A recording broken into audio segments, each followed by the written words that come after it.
Kung mapanood mo tong video na to, pwede ba kita maging supporter kahit wala akong maibibigay sa'yo, kahit naka-engineer lang ako at di ako marunong mag-edit.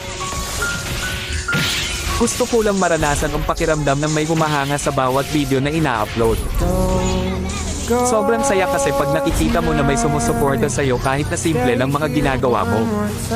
Nakakasipag gumawa ng video at hindi nakakasawang mag-upload.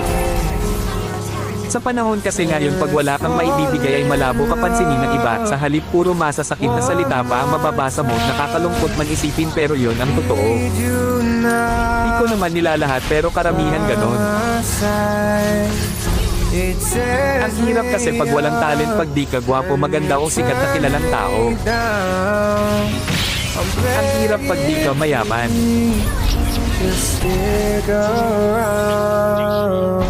Okay lang sa akin basta lagi lang akong gagawa ng video kahit wala pang pumansin. Ang mahalaga lang sa akin ay ang mga alala pagdating ng panahon na mababalik.